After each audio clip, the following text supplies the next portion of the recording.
नमस्कार दोस्तों। एक चीफ जस्टिस के मुंह से निकला एक वर्ड कॉकरोच और 3 महीने के अंदर भारत के एक यूनियन कैबिनेट मिनिस्टर को अपनी कुर्सी छोड़नी पड़ी।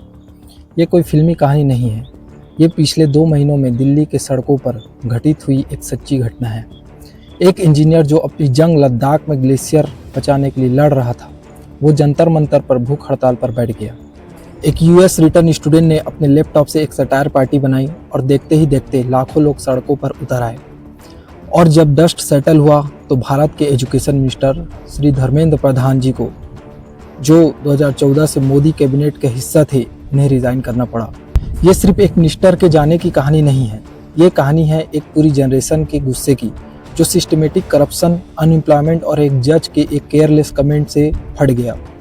आज हम इस पूरी कहानी को दिन ब दिन फैक्ट बाय फैक्ट समझेंगे, बिना किसी पार्टी के पक्ष लिए, सिर्फ जो हुआ वही बताएंगे। इस पूरी कहानी को समझने के लिए हमें 2 महीने पीछे जाना होगा, यानी कि मई 2026 में। मई 2026 उस वक्त भारत में हर साल की तरह नीट यूजी एग्जाम हो रहा था।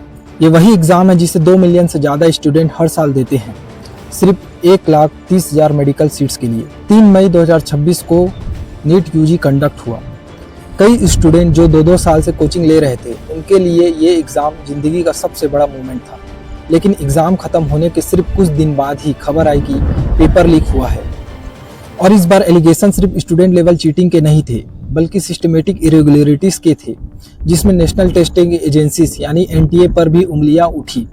सरकार ने जांच शुरू की और कुछ ही दिनों में एग्ज़ाम को कैंसिल कर दिया गया। इसका मतलब था कि जो स्टूडेंट बिना किसी गलती के अपना एग्ज़ाम दे चुके थे, उन्हें दोबारा से पूरी तैयारी करनी पड़ेगी। इसी के साथ साथ सीबीएसई के ऑन स्क्रीन मार्किंग सिस्टम में भी एनोमलीज रिपोर्ट हुई, जिसने इस गुस्से को और हवा दी। ये वो जमीन थी जहां पर एक चिंगारी पड़ने वाली थी। 15 मई 2026 को सुप्रीम कोर्ट में एक कंटेम्प्ट पिटीशन की सुनवाई चल रही थी।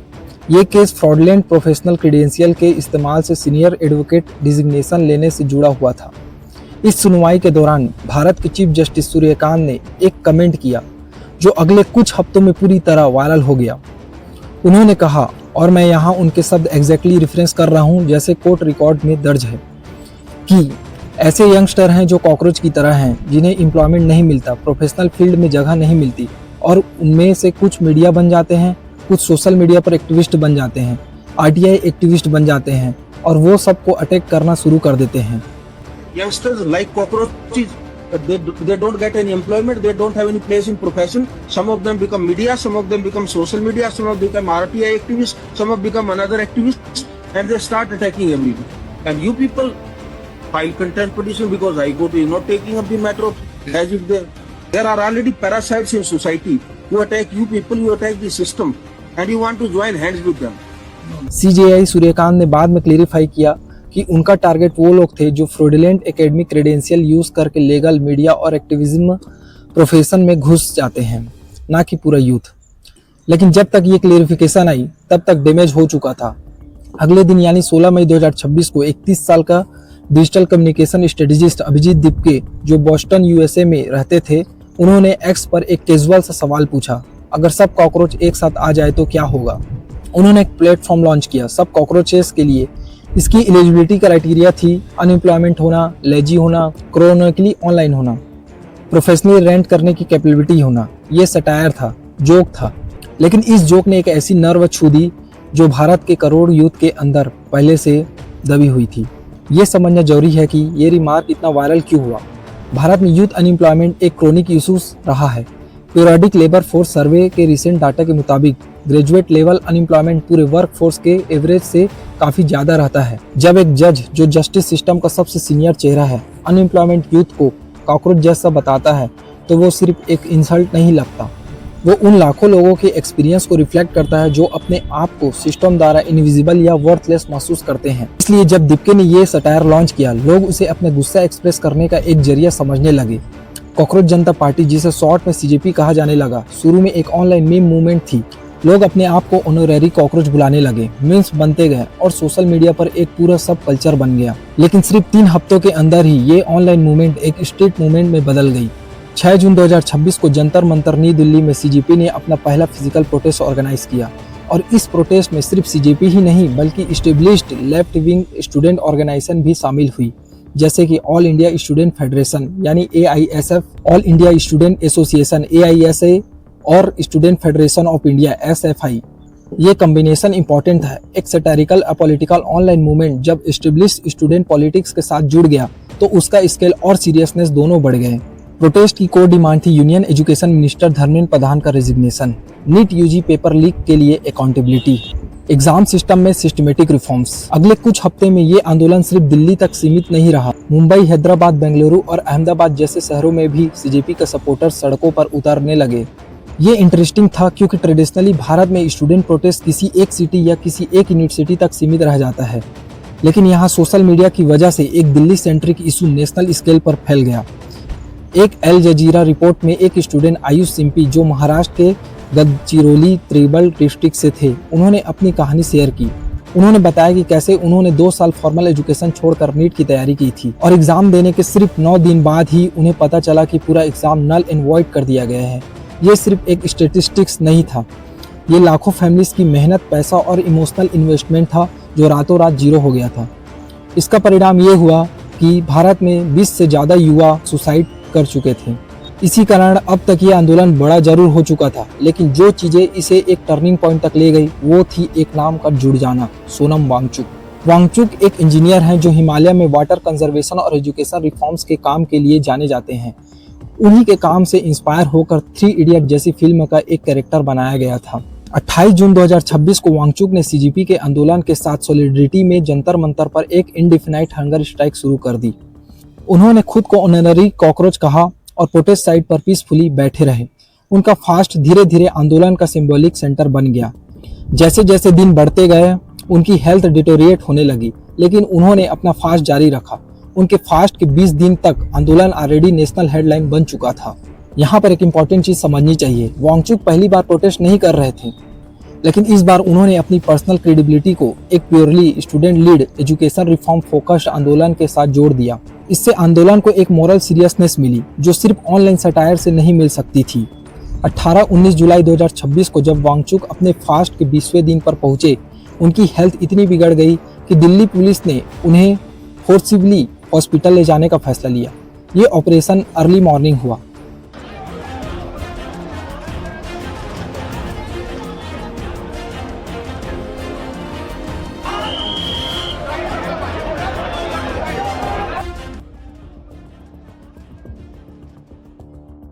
विटनेसेस के मुताबिक एक 10 फुट बैरिकेड्स रात के अंदर ही खड़ा कर दिया गया था और सैकड़ों पुलिस पर्सनल जंतर मंतर पर तैनात हो गए थे। वांगचुक को एक चादर में लपेटकर कुछ ही मिनट्स के अंदर साइड से हटा दिया गया। कई प्रोटेस्टर्स और आई विटनेसेस ने एलिगेशन लगाया कि पुलिस ने उन्हें रोकने की कोशिश करने वाले लोगों के साथ धक्का मुक्की की और कुछ लोगों के फोन भी छीनकर तोड़ दिए, जिनसे ये इंसिडेंट्स रिकॉर्ड हो रहा था। दिल्ली पुलिस ने इन स्पेसिफिक एलिगेशंस पर कोई ऑफिशियल रिस्पांस नहीं दिया। उनका ऑफिशियल स्टेटमेंट था कि वांगचुक को एक्सपर्ट डॉक्टर की एडवाइस पर हाई कोर्ट के ऑर्डर्स के तहत हॉस्पिटल शिफ्ट किया गया है और प्रोटेस्टर ने ऑब्स्ट्रक्शन क्रिएट करने की कोशिश की है, जिससे हल्की कमोशन हुई। वांगचुक की वाइफ गीतांजलि अंगमो ने इस एक्शन को इलीगल डिटेंशन बताया और दिल्ली हाई कोर्ट में पिटीशन डाली कि उन्हें रिलीज किया जाए। was normal. It was 3.6. So they would have just put him on IV for no reason. They have not put him on IV. No. They say. They were. They could have. And could have is different. They were. Ma'am, this is not an activist platform. This is a court of law. This is a court of law. Ma'am, just one question. This is what Activism can take rest.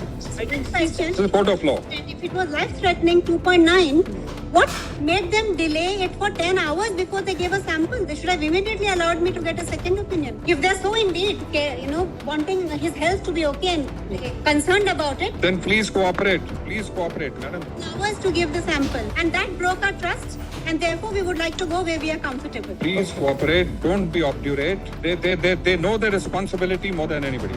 after 5 days we'll review the situation. Just see the present writ petition has been filed. Be on this for 5 days. There is a discharge against medical advice. If this is not happening today, we will execute that. Medanta has agreed to send the emergency van. We are going to shift him because as an individual of this country, nobody can hold me to a place unless I'm on Ma'am, this is the activist speaking. This is the activist speaking. I'm sorry. The activist has taken over.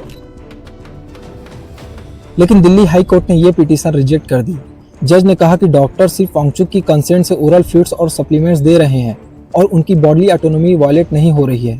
Wangchuck की force hospitalisation के तुरंत बाद आंदोलन का scale और intensity दोनों बढ़ गए। 30 जुलाई 2026 ये वो दिन है जो इतिहास के पन्नों में दर्ज हो गया। हजारों से लाखों लोग डेमोन्स्ट्रेटर ने भारत के पार्लियामेंट बिल्डिंग की तरफ मार्च करने की कोशिश की। साथ ही मीडिया कर्मियों को भी रोकते हुए कि मीडिया कर्मी इधर ना आ पाएं। हालांकि अगर आप देख सकें तो रैपिड एक्शन फोर्स के जवान लगातार फोर्स का उपयोग कर रहे हैं।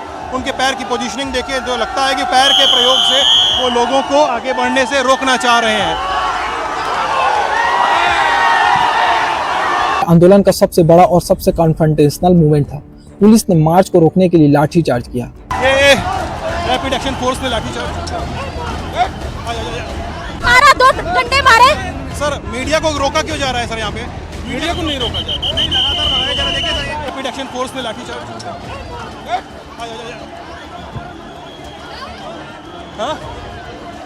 रैपिड एक्शन फोर्स ने लाठीचार्ज शुरू कर दिया है।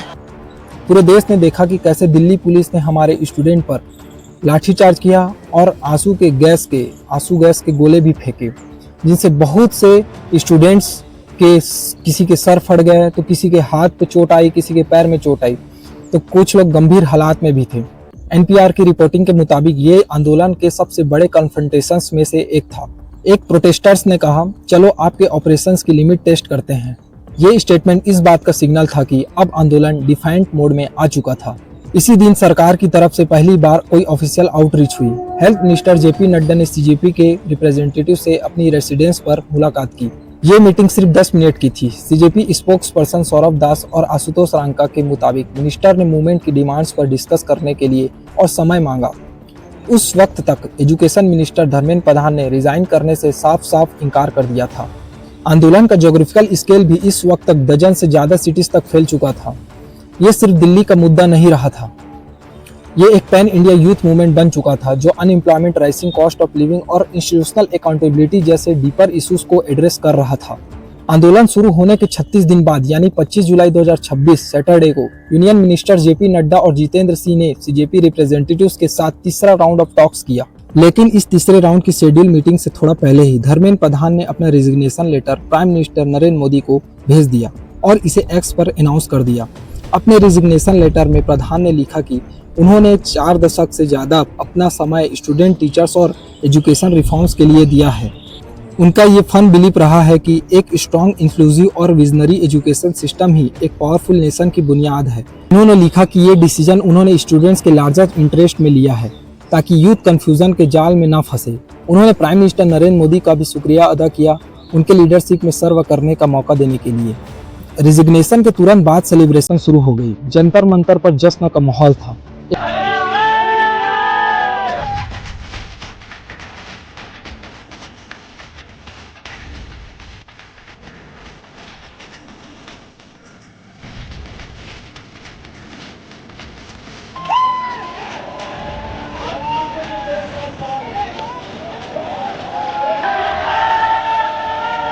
एक 19 साल की प्रोटेस्टर्स लवान्या भारती ने कहा, उन्होंने हमें लेजी और अनएम्प्लॉयड कहा था। कॉकरोचेस मोदी के ऊपर रेंग रहे हैं। ये स्टेटमेंट दिखाता है कि कैसे एक इंसल्ट को एम्पावरमेंट का सिंबल बना दिया गया। सीजेपी फाउंडर अभिजीत दीपके ने भी इस जीत को सेलिब्रेट किया, लेकिन साथ ही कहा कि अभी और काम बाकी है। लेकिन सीजेपी की सिर्फ एक ही डिमांड नहीं थी, उनकी 3 कोर डिमांड्स थी। पहला, धर्मेंद्र प्रधान का रेजिग्नेशन। दूसरा, उन स्टूडेंट्स के फैमिलीज को 1 करोड़ का कंपनसेशन देना जिन्होंने अलेजली नीट रिजल्ट कैंसिलेशन के बाद सुसाइड किया था। और तीसरा, प्रोटेस्टर्स के खिलाफ सभी दर्ज एफआईआर्स को वापस लेना और भविष्य में कोई नया केस न डालने का एश्योरेंस। धर्मेंद्र प्रधान के रेजिग्नेशन के तुरंत बाद सेंटर्स ने बाकी दोनों डिमांड्स भी एक्सेप्ट कर ली। आशुतोष रांका सीजेपी के नेशनल स्पोक्स पर्सन ने ऐलान किया, हमारी सभी डिमांड्स एक्सेप्ट हो गई है, इसलिए हम प्रोटेस्टर से रिक्वेस्ट करते हैं कि वो इमीडिएटली प्रोटेस्ट विड्रॉ करे और शांति से घर जाए। हम तमाम मांगी जो हमारी थी वो मान ली गई है, तो हम इमीडिएट इफेक्ट से प्रोटेस्टर्स से रिक्वेस्ट करते हैं कि आप विड्रॉ करें, पीसफुली अपने घर वापस जाएं। सरकार ने भी कुछ स्ट्रक्चरल स्टेप्स लिए हैं। नेशनल टेस्टिंग एजेंसी यानी एनटीए जो नीट जैसी एग्जाम्स कंडक्ट कराती है, उससे 47 एम्प्लॉयज को डिसमिस कर दिया गया। कुछ लोगों के खिलाफ लीगल प्रोसीडिंग्स का भी इशारा दिया गया। प्रेसिडेंट द्रौपदी मुर्मू ने धर्मेंद्र प्रधान का रेजिग्नेशन एक्सेप्ट कर लिया और प्रहलाद जोशी को नया एजुकेशन मिनिस्टर बनाया गया। बीजेपी के नेशनल प्रेसिडेंट नितिन नवीन ने प्रधान के डिसीजन को हाईएस्ट स्टैंडर्ड्स ऑफ इंटीग्रिटी और सेल्फलेस सर्विस कहा। और कहा कि पार्टी उनके साथ खड़ी है। इस पूरे आंदोलन के नंबर्स और हेडलाइंस के पीछे असली कहानी उन लाखों स्टूडेंट्स की है जिन्होंने अपनी ज़िंदगी के सबसे इम्पोर्टेंट साल इस एग्ज़ाम की तैयारी में लगा दिए थे। सोचिए एक ऐसा स्टूडेंट जो छोटे से कस्बे से आता है, जिसके पेरेंट्स ने अपनी लाइफ टाइम की सेविंग निकाल कर कोचिंग जैसे क्लासेस के लिए लगाई, और जब वो एग्ज़ाम देकर घर आता है रिलीफ के साथ, तब उसे पता चलता है कि उसका पूरा एग्ज़ाम ही कैंसिल हो गया है, किसी और की गलती की वजह से नहीं बल्कि सिस्टम की गलती की वजह से। ये सिर्फ एक इनकन्वीनियंस नहीं है, ये मानसिक सेहत पर असर डालना है, फैमिली की फाइनेंशियल प्लानिंग को बिगाड़ता है और एक पूरे साल की मेहनत को वेस्ट कर देता है। यही वो इमोशनल कोर है जिसने इस आंदोलन को सिर्फ एक पॉलिटिकल इशू से ज़्यादा एक जनरेशनल मूवमेंट बना दिया। अब यहाँ पर यह समझना जरूरी है कि इस पूरे इशूज़ के दो पहलू हैं। एक तरफ आंदोलन के सपोर्टर्स का कहना है कि ये एक्शन जरूरी था क्योंकि एग्जाम सिस्टम में बार बार लीक्स होते रहे हैं, इंस्टीट्यूशनल अकाउंटेबिलिटी की लंबे समय से कमी थी। दूसरी तरफ सरकार और बीजेपी के सपोर्टर्स का कहना है कि धर्मेंद्र प्रधान खुद इस लीक के डायरेक्ट जिम्मेदार नहीं थे। उनका कहना था कि उनका रिजिग्नेशन एक पॉलिटिकल प्रेसिडेंट सेट करता है जहां हर इंस्टीट्यूशनल फेलियर के लिए मिनिस्टर को ब्लेम किया जाएगा, चाहे वो डायरेक्टली इन्वॉल्व हो या नहीं हो। Chief justice of India Suryakant की तरफ से भी क्लेरिफिकेशन आई थी कि उनका कमेंट स्पेसिफिकली उन लोगों के लिए था जो फ्रॉडलेंट क्रेडेंशियल यूज करके प्रोफेशंस में घुसते हैं, ना कि पूरे यूथ के लिए था। लेकिन जैसे ही एक कमेंट पब्लिक डिस्कोर्स में आता है, उसका ओरिजिनल कंटेक्स्ट अक्सर पीछे छूट जाता है और वो अपनी एक नई जिंदगी इख्तियार कर लेता है। ये दोनों चीजें साथ में सच हो सकती है। सीजीआई का इंटेंट भले ही कुछ और हो, लेकिन उनके वर्ड्स ने जेन्युइनली फ्रस्ट्रेटेड यूथ के गुस्से को आवाज दी। इस पूरे आंदोलन ने दिखाया कि भारत के जनजी के पास एक नया पॉलिटिकल टूल है, इंटरनेट सटायर को रियल वर्ल्ड ऑर्गेनाइजिंग के साथ जोड़ना। कार्नेगी एंडोमेंट्स के एनालिस्ट मिलन वैष्णव ने इस बात को हाईलाइट किया कि अगर आप 2 महीने पीछे जाते तो ये पूरी कहानी प्योर फैंटेसी लगती। एक इंटरनेट मीम से एक यूनियन मिनिस्टर का रिजिग्नेशन ये दिखाता है कि सोशल मीडिया के जमाने में पॉलिटिकल मोबिलाइजेशन कितनी तेजी से हो सकती है और ट्रेडिशनल पॉलिटिकल पार्टीज के लिए ये एक नया चैलेंजेस बन गया है। इस आंदोलन को सिर्फ एक आइसोलेटेड इंसिडेंट की तरह नहीं देखना चाहिए, ये एक बड़ी तस्वीर का हिस्सा है भारत में यूथ अनएम्प्लॉयमेंट और एजुकेशनल सिस्टम की क्रेडिबिलिटी क्राइसिस का। जब लाखों स्टूडेंट्स हर साल लिमिटेड सीट्स के लिए कम्पीट करते हैं और एग्जाम सिस्टम में बार बार इरेगुलरिटीज आती है तो ट्रस्ट इरोड होता है। ये ट्रस्ट डिफिसिट सिर्फ एजुकेशन मिनिस्ट्री तक सीमित नहीं रहता, ये पूरी गवर्नेंस सिस्टम्स की लेजिटिमेसी पर सवाल खड़ा करता है। मोदी गवर्नमेंट जो 12 साल से सत्ता में है, उसके लिए ये एक सिग्निफिकेंट मूवमेंट था। एनबीसी न्यूज की रिपोर्टिंग्स के मुताबिक ये उनके 12 साल के टेन्योर की सबसे बड़ी चैलेंजेस में से एक रहा। इकोनॉमिक एंगल से देखें तो ये आंदोलन सिर्फ एग्जाम के बारे में नहीं था, ये राइसिंग कॉस्ट ऑफ लिविंग और क्वालिटी जॉब्स की कमी के खिलाफ भी एक एक्सप्रेशन था। जब एजुकेटेड यूथ को लगता है कि मेहनत के बाद भी अपॉर्चुनिटीज नहीं है, तो उनका फ्रस्ट्रेशन किसी भी ट्रिगर पॉइंट पर फट सकता है।